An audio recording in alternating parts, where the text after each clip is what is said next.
is met ons, redende Here, lewende woord.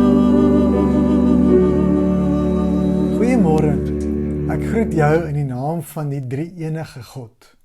Genade en vrede van een Skepper God, van alle sienlike en onsienlike dinge. Genade en vrede van een Here Jesus Christus, lig uit lig, wat sit aan die regterhand van die Vader. Genade en vrede vir julle van die Heilige Gees, hy wat ons lewendmaker is. Baie welkom by nog 'n digitale uitsending van Sonstraal se erediens. Ons vertrou dat jy knus met 'n kombers toegedraai is op hierdie heerlike wintersoggend en dat jy die stormweer van die afgelope paar dae oorleef het of ten minste droog en warm aan die ander kant uitgekom het. Dankie dat jy geduldig is en dat jy ons in hierdie tyd help om kerkwees 'n nuwe dimensie te gee. Tydens die ongemaklike tyd van inperking leer ons nuwe maniere van kerkwees. Ons het verseker al baie dinge geleer. Al is die kerkdeure op 'n Sondag toe, bly ons steeds gemeente en kerk van Jesus Christus.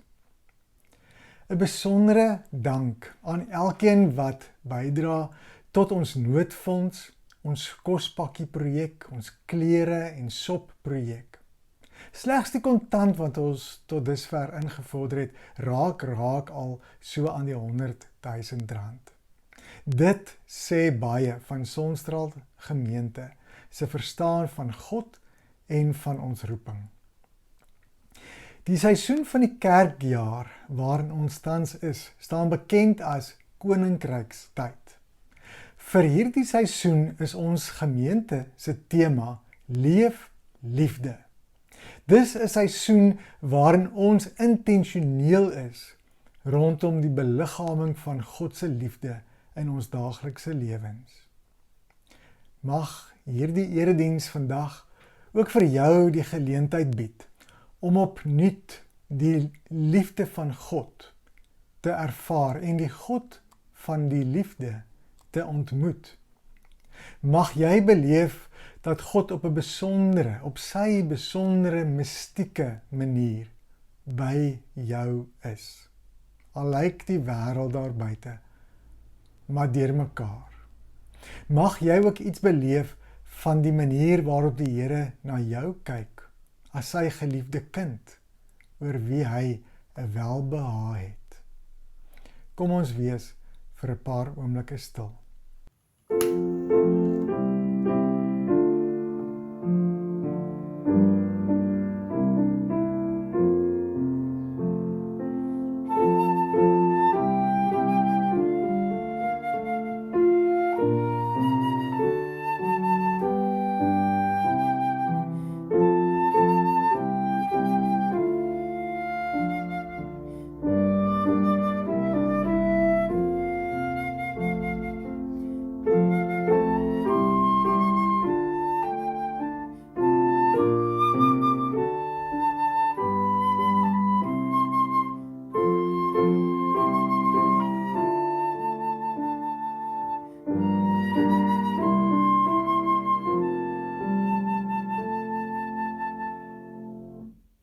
Wag in stilte op die Here.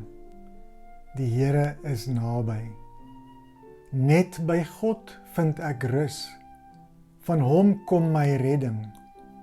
Net hy is my rots en my redding, my veilige vesting, sodat ek vas en stewig staan. Wees stil voor die Here, al wat leef.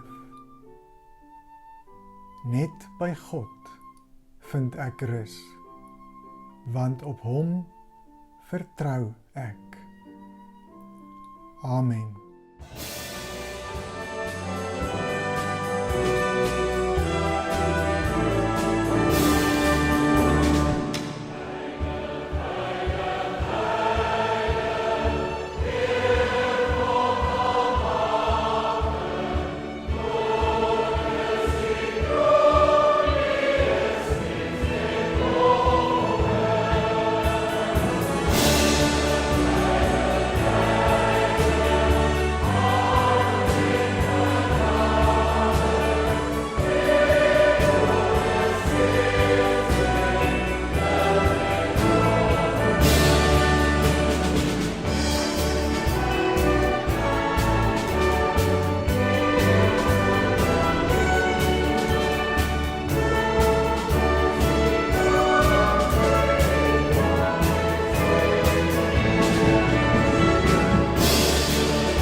sê Boer Piet? A apple a day keeps the doctor away. Oeh, dit ruik so lekker.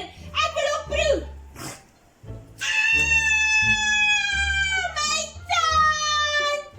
My muistand! My kosbare knaagtand! Aitse Mitsie! Kykie lê dit, ag sies tog. Kykie lê jou tand. Jy het seker nie genoeg tande geborsel nie. Dis net vrottande wat uitval. Is nie! Vila, kyk hoe geel is jou tande. Ek sal eerder stil bly as ek jy is. Jou tandeborsel sing elke oggend as jy tandeborsel. I'm walking on sunshine. Oh! Aitse, maar jy is mos familie van die tandemuis. Dalk kan jy hom ompraat om jou tand te vat. Eintlik vat die tandemuis nie vrot tande nie, maar dalk maak hy 'n uitsondering, 'n familieguns. Dis nie snaaks nie. Almal gaan vir my lag. Nou is ek haasbek en ek is 'n knaagdier. Ek kan nie knaag sonder my tande nie. Jy sal moet tandarts toe, sodat jou knaagtand kan terugplak dan. Never, nooit. Ek sal nie tandarts toe gaan nie. Hi Mitsie, kyk hoe klapper jou oorblywende tand nou, van vrees. Jy staan bang vir niks nie, Mits nie. Nie vir 'n dokter, of 'n kat, of 'n uil, of iets wat cheat maak nie. Wat gaan nou aan? Ja, daar's niks waarvoor ek skrik nie, behalwe vir 'n tandarts. Daar was 'n ou in die Bybel wat ook bang was. Sy naam was Gideon en eendag moes Gideon na mense gaan vir wie hy baie bang was. Hulle was te Midianiete genoem. Daar was so baie van hulle en hulle was super sterk. Hulle het Gideon se tande ook laat klapper van vrees. Maar Gideon moes op sy tande kners en gaan, want die Here het hom gestuur. Maar die Here sal hom ons nie vra om iets te doen as hy bang is nie. Maar Mitsie, as die Here nie mense kan stuur wat bang is nie, kan hy niemand stuur nie. Almal is ergens bang vir iets en dis oukei. Moses was bang vir die baas van Egipte, Jakob was bang vir sy boetie Esau, dis alright. Samson was bang vir die Filistyne nadat sy kapsel gekap is. En Gideon is bang vir die Midianiete en Mitsie vir die tandarts. En toe stuur God 'n engel om vir Gideon te sê, die Here is by jou, dapper man. Maar Gideon het nie dapper gevoel nie, soos ek nou. Nee, hy het nie, maar die Here was by hom en dit is al wat saak maak. So Mitsie, jy is dalk klein en vol, maar so sterk so staal, want die Here is by jou, jou dapper muis, en hy hou jou styf in sy vuis. Dis jou simpel appelfila, ek dog dit hou die dokter weg. Jy gaan mos nie dokter toe nie, jy gaan tandarts toe. OK, nou kom ons gaan. Kom ons gaan.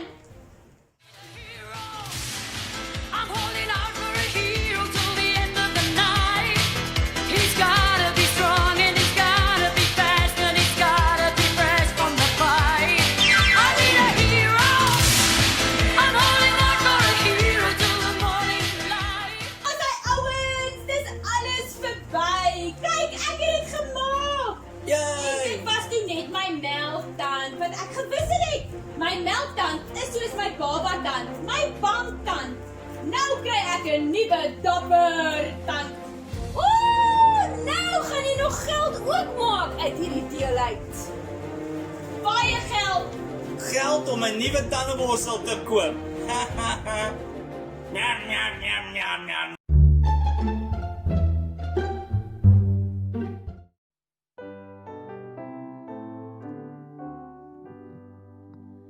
Die goedheid hier kan ons nie pyl nie.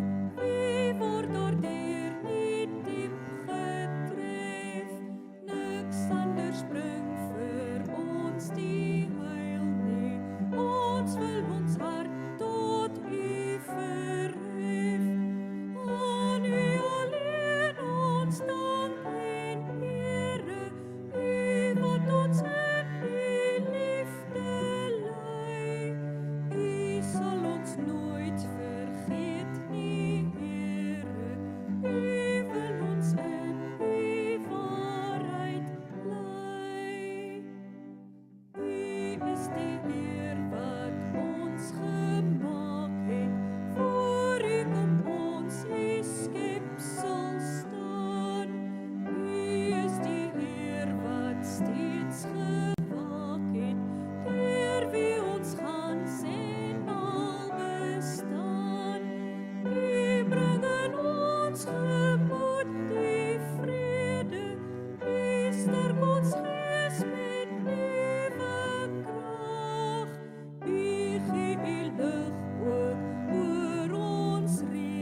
Voordat ons na die verhaal van Gideon in die boek Rigters, hoofstuk 6 tot 8 gaan luister, kom ons raak stil, dan bid ons saam.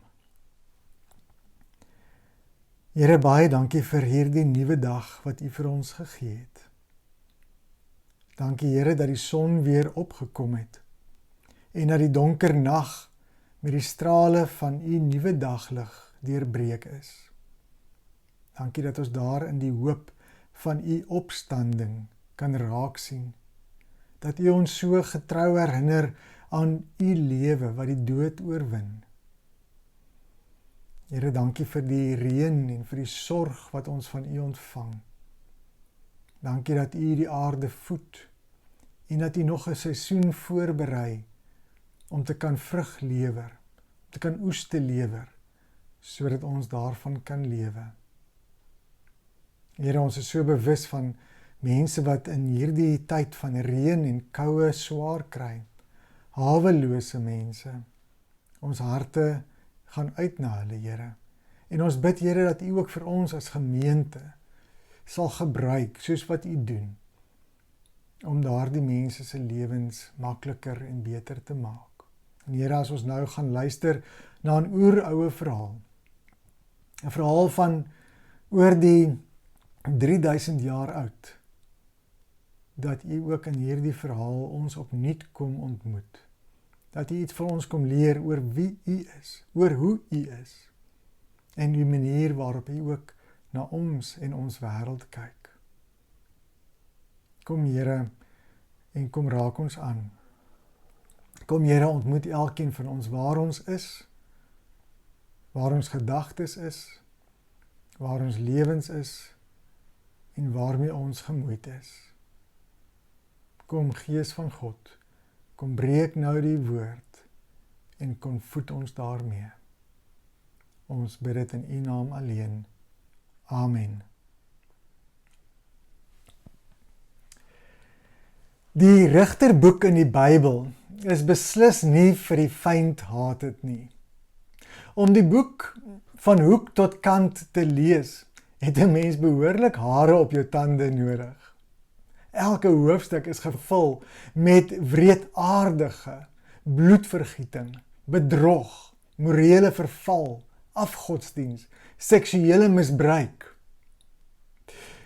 Die toneel wat in die Rigters afspeel, word goed opgesom deur die laaste vers in die boek, waar dit sê, elkeen het gedoen wat reg is in sy eie oë. Beslis nie 'n verhaal wat jy vir 'n nagsestorie vir jou kinders vertel nie. Die boek is morsig en is skandelik.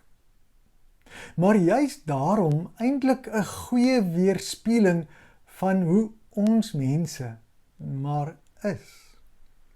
Daar is geen doekies omgedraai oor die mens se skelmstreke en ons inherente selfsug nie.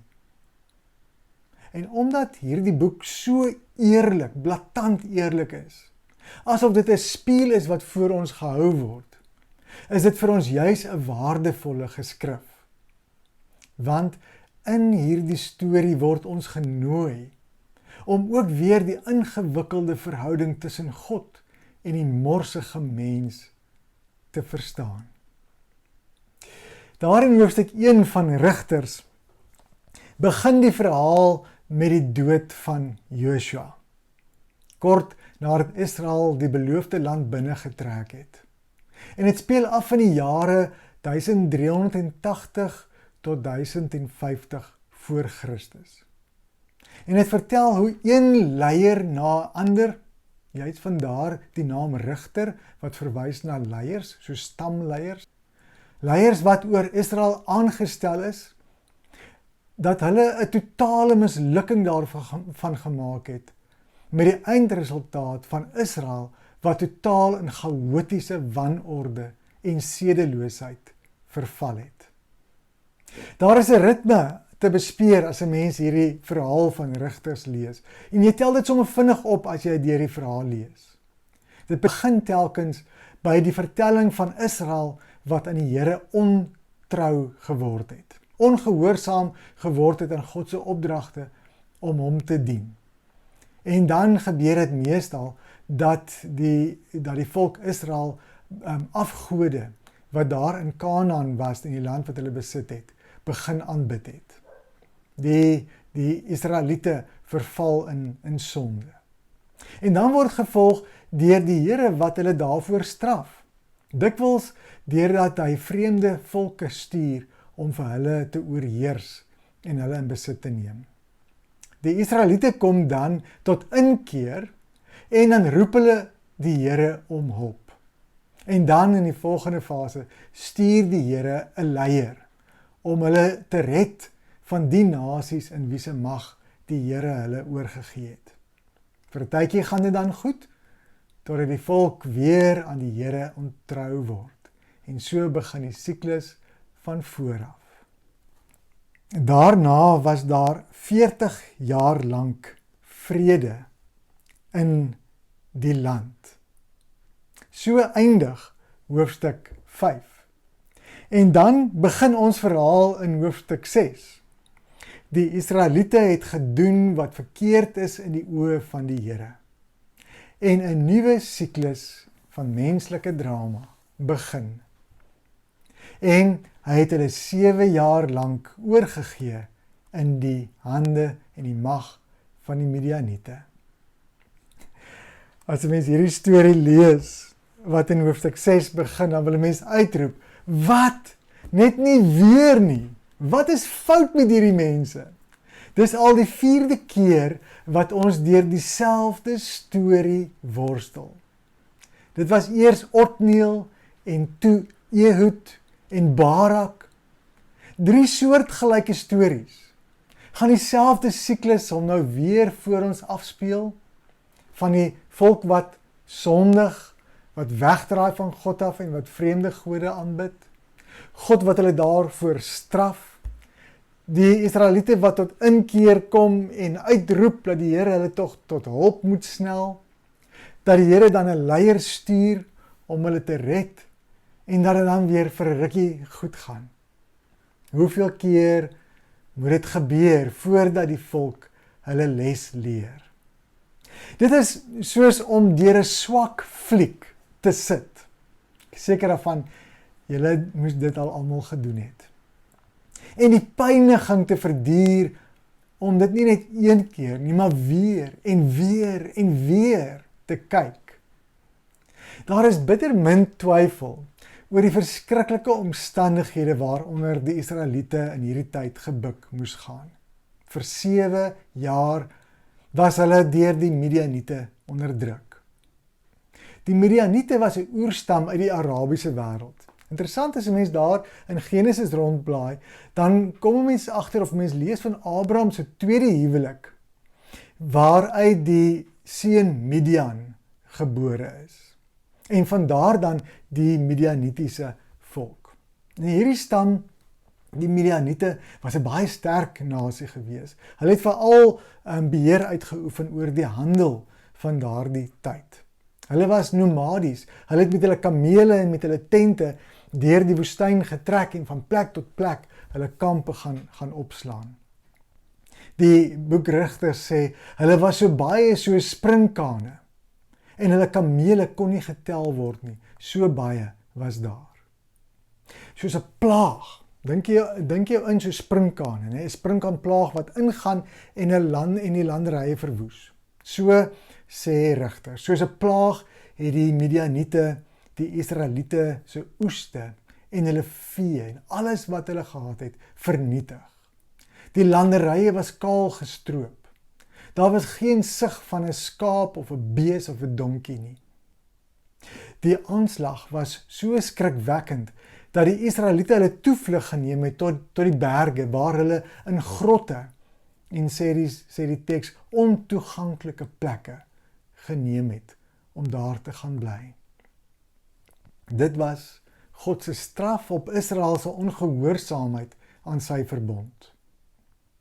En as ons verstom staan oor die feit dat die Israeliete vir die hoeveelste keer ongehoorsaam was, soveel te meer staan ons verstom oor dit wat God doen. Sien, want dit klink heel verstaanbaar dat die Here vir Israel straf vir hulle ontrou teenoor hom. Israel het van God vergeet en hulle het die verbond met God verbreek. En daarvoor sou ons dink dat dit niks minder as reg is nie, dat God hulle sou moes straf. As ons vers 8 van Rigters 6 lees, dan lees ons dat die Here 'n profeet na Israel gestuur het om die volgende vir hulle te sê. So sê die Here, die God van Israel: Ek het julle uit Egipte uit slawerny gered. Ek het vir julle 'n nuwe blyplek gegee. Ek het vir julle net een duidelik heldere opdrag gegee. Ek is die Here julle God. Moenie die gode van die Amoriete dien nie. Maar het julle geluister? Nee. En raai wat? Groot fout. Big mistake. Dis asof 'n mens onwillekeurig en met instemming wil sê, yes, good job, Here. Uiteindelik kry die klomp halstarrige Israeliete wat hulle verdien. Dis hoogtyd dat u hierdie klomp losers aan hulle eie lot oorlaat. Weet u, hulle is dit nie die moeite werd om weer en weer te probeer red nie. Hulle het dit oor hulle self gebring. U kon tog nie langer toegee en ingee voor hierdie afvallige volk nie. Here, dit is soos die Chinese spreekwoord sê, moenie houtsneewerk uit 'n vrot stuk hout probeer doen nie. 'n Mens wil verder lees hoe God die klomp Israeliete straf. En dan, wag 'n bietjie, hier moet iets fout wees. Here, ek dog, u het opgegee op hierdie klomp Israeliete. En die teks wys ons nou in die teenoorgestelde rigting. Waarom roep u nog 'n leier om vir Israel uit die mag van die Midianiete te kom red? En wie is hierdie Gideon nou eintlik? In moderne literatuur sou Gideon 'n antiheld genoem word. 'n Antiheld is 'n karakter wie se waardes en doelwitte anders is as die gewone helde van die wêreld. 'n Gewone held staan uit as iemand met buitengewone waagmoed. Iemand wat bereid is om baie op te offer juis ter wille van 'n groter saak of 'n morele hoë grond. 'n Sterk figuur in die samelewing. Met Gideon se karakter sal hy op geen manier as 'n held in hierdie sin van die woord kwalifiseer nie. Daarvoor is daar hopeloos te veel gapings in sy mondering. In die verhaal lees ons van Gideon se twyfel in God se teenwoordigheid. Hy vra half sarkasties hier in vers 13. Ekskuus, sê hy, ekskuus, as die Here by ons is, waarom dan al hierdie slegte goed wat met ons gebeur? Waar is al sy magtige dade waarvan julle so baie praat? Nee wat, hy het ons al lank al vergeet. Alhoewel die engel wat vir Gideon geroep het, hom 'n dapper man genoem het, was hy alles behalwe dapper. Hy was 'n swakkeling. Hy was 'n lafaard. Uit vrees vir die Midianiete gaan kruip hy weg in 'n parskuip, waar hy tot sy vervelings toe koring staan en uitslaan het. Sien, die parskuip was leeg, omdat die wingerde reeds deur die Midianiete tot niet gemaak is. En wanneer die Here vir Gideon roep, begin hy die verskonings een na die ander oor sy swakheid inryg. Ons familie is arm. Ek het nie eintlik aansien nie. dit was alles flou verskonings. Selfs in 'n tyd van swaar kry, het sy pa nog vee van sy eie gehad. En het hulle 'n hele span slawe gehad wat vir hulle gewerk het. Sy verskonings was nie uit nederigheid nie, maar vanuit vrees dat hy iets moes opoffer, dat hy sy gemaksone moes verlaat. En asof sy verskonings nie genoeg was om homself uit hierdie storie uit te wikkel nie, vra hy 'n teken om te bewys dat die Here hom roep om Israel te red. 2 keer moes die Here dou gee. Eers op die vlieswolletjie, terwyl die grond rondom die vlieswolletjie droog bly. En die tweede keer op die grond rondom die vlieswolletjie, terwyl die vlieswol moes droog bly. Tekens om die gebrek aan sy geloof aan te vul. Ons eerste indrukke van Gideon vanuit hierdie verhaal is inderdaad nie baie positief nie. Hy het nie vertroue in God of in homself gehad nie. En as ons die verhaal verder lees, hoor ons van Gideon sy eerste opdrag. Natuurlik om sy pa se altaar, die altaar wat gebruik was om die Baalgode te aanbid. En die gewyde paal wat daar langs aan opgerig was, af te breek. En om een van sy pa se bulle op 'n nuwe altaar wat hy sou moes bou vir die Here te offer. Dit is duidelik dat selfs Gideon se familie hulle geloof in God verruil het vir aanbidding van hierdie vreemde afgode. Gideon se uitvoering van hierdie opdrag was egter 'n hartseer weerspieëling van sy karakter. Hy het dit in vrees en bewing uitgevoer, in die geheim, in die middel van die nag het hy uitgesluip om die altaar en die gewyde paal af te breek.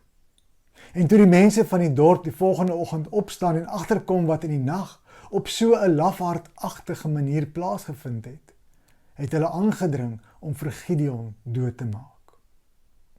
En dit is toe dat Joas, Gideon se pa, tot sy redding intree. Hy verwys die saak na 'n hoër gesag. Sê hy, as Baal 'n god is, kan hy sy eie saak behartig. Dit is immers sy altaar wat afgebreek is. En so het Gideon sy tweede naam, Jeri-Baal, gekry, wat verwys na Baal wat sy eie saak kan behartig. Solank Gideon sou leef, was hierdie naam, Jeri-Baal, 'n teken dat Baal geen mag meer sou hê nie. Maar een ding was wel seker. Gideon dra van toe af ook Baal as deel van sy naam. En hierdie naam, Gideon Jeri-Baal, word van hier af oor en weer verder in die verhaal gebruik. En dit is die punt wat ons vandag moet hoor. Sy naam vertel van twee kante van sy karakter. Gideon Jeri-Baal. Aan die een kant Gideon, stryder of plundelaar, wat verwys na die manier waarop hy die Baalaltaar en die gewyde paal afgebreek het. Soos baie leiers voor hom, het die Here vir Gideon as instrument teen Israel se vyande gebruik. Uiteindelik gebruik die Here hom om met slegs 300 man, elk met 'n ramshoring en 'n fakkel in 'n kruik, die magtige Midianiete te verslaan. Aan die ander kant wys Jeri-Baal na sy eie afgodsdiens. Hy het in God getwyfel. Hy was huiwerig om homself te offer en hy het uit vrees vir ander opgetree. Ten spyte van die feit dat hy in werklikheid 'n ervaring met God gehad het, was hy, toe die nood gedruk het, meer besorgd oor homself as enigiets anders. Asof God en sy verbond nooit bestaan het nie. Hy is Gideon en tog is hy ook Jeri-Baal. Wanneer hy moet optree, staan hierdie twee name in konflik met mekaar. God se versekering van sy trou en sy teenwoordigheid, Gideon, en sy onvermoë om God te vertrou, Jeribaal. Dit is op hierdie punt van my oordeenking van die verhaal, dat ek besef, ek is Gideon Jeribaal. In Paulus se woorde van Romeine 7 vers 15, ek begryp self nie wat ek doen nie, want wat ek wil doen, dit doen ek nie. Maar wat ek haat, juis dit doen ek. Verder in vers 18, daar is by my wel die wil om die goeie te doen, maar ek doen dit nie. Die goeie wat ek wil doen, doen ek nie, maar die slegte wat ek nie wil doen nie, dit doen ek. Soos Gideon Jeribaal, kyk ek na die lyding om ons. Kyk ek na COVID-19 en die impak en die ingrypende gevolge daarvan oor die wêreld en in ons eie lewens. En twyfel ek in God se troue en liefdevolle teenwoordigheid in ons wêreld.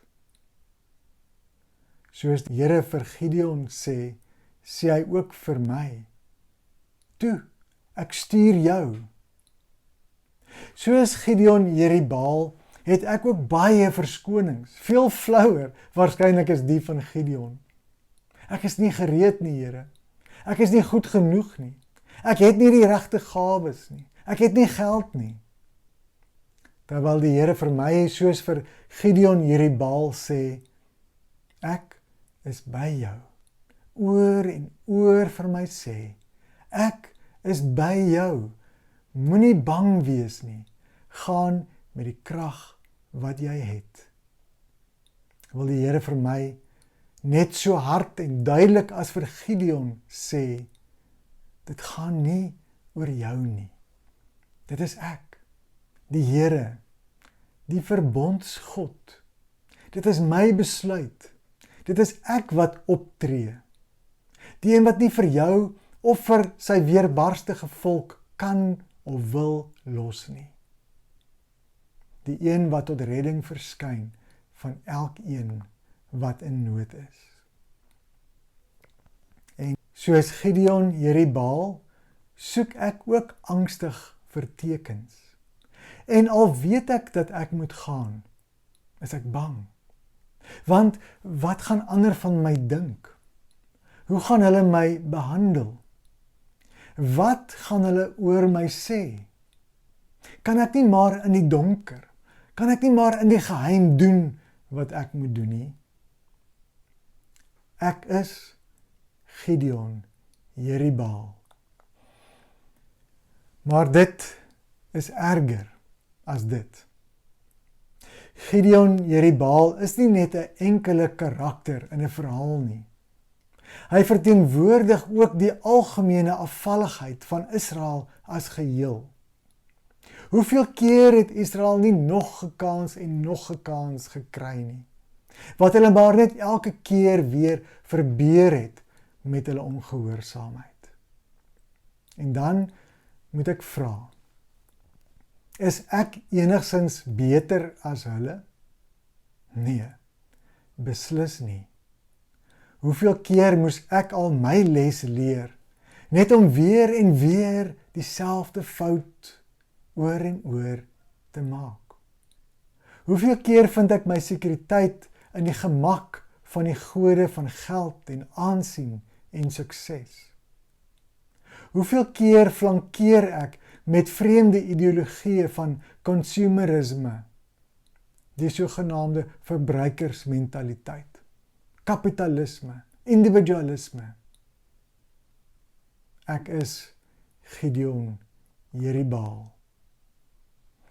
Dis wanneer die negatiewe ervarings van die wêreld waarin ons leef, die coronavirus, siekte, dood, finansiële druk, verbrokkelende verhoudings en wat nog, vir my laat uitroep na God, maar dat dit self gesentreerd en 'n valse vroomheid is wanneer ek soos Israel van ouds in die eerste plek eintlik maar vergeet van God en sy verbondstrou aan my. Dit is vandag se boodskap.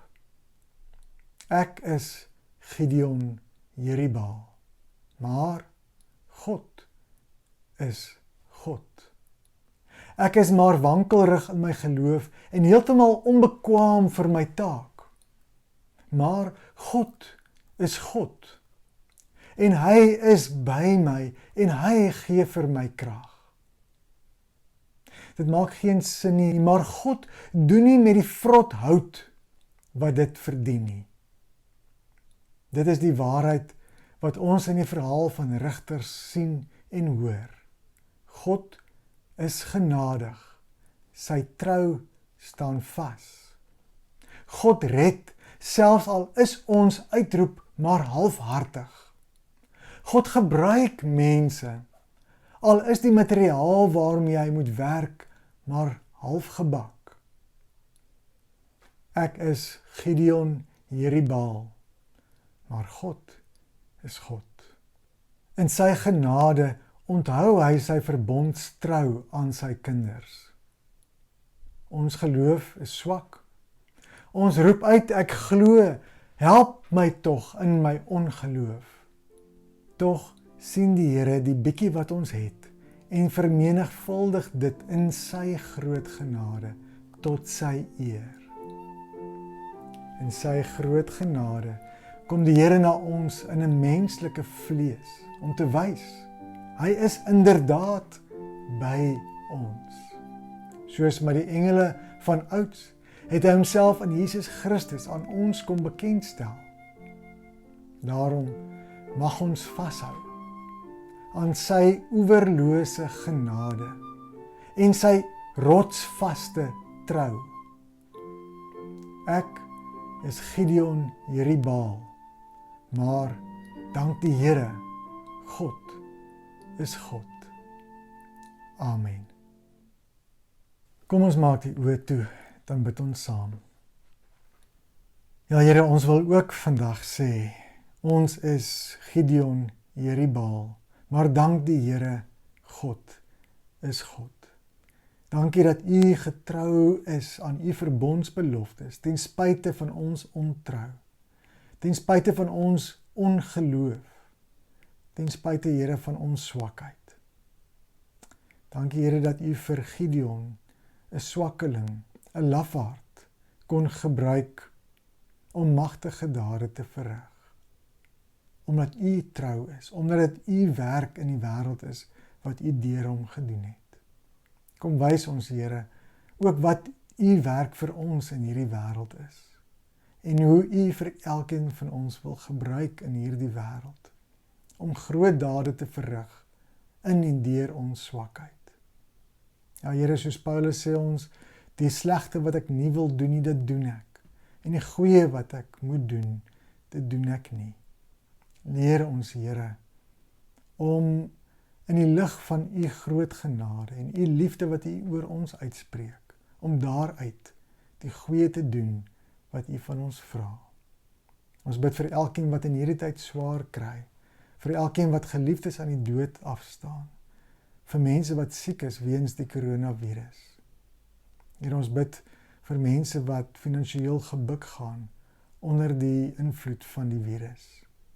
Kom, Here, en kom staan ons by. Kom dra ons in moeilike tye en kom gee ons oë, geloofsoë, om U, die verbondsgod, die wat nooit die werke van sy hande laat vaar nie, die een wat by ons is, raak te sien. Ons bid dit in U naam alleen. Amen.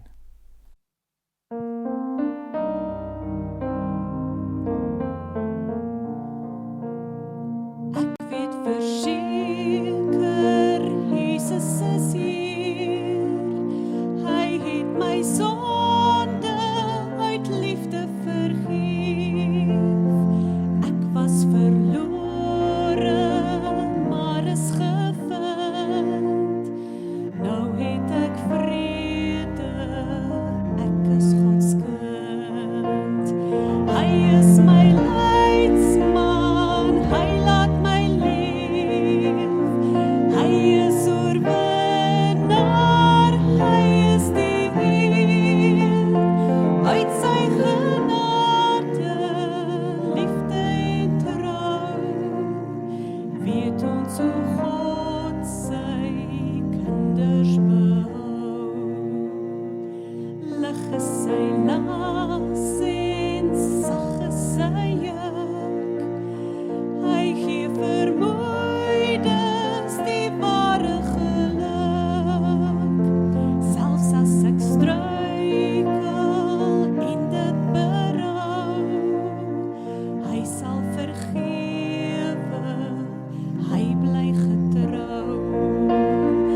Hy is my leidsman, hy laat my leef.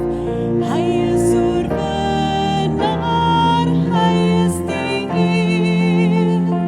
Uit sy genade, liefde en trou, weet ons hoe God sy kinders behou.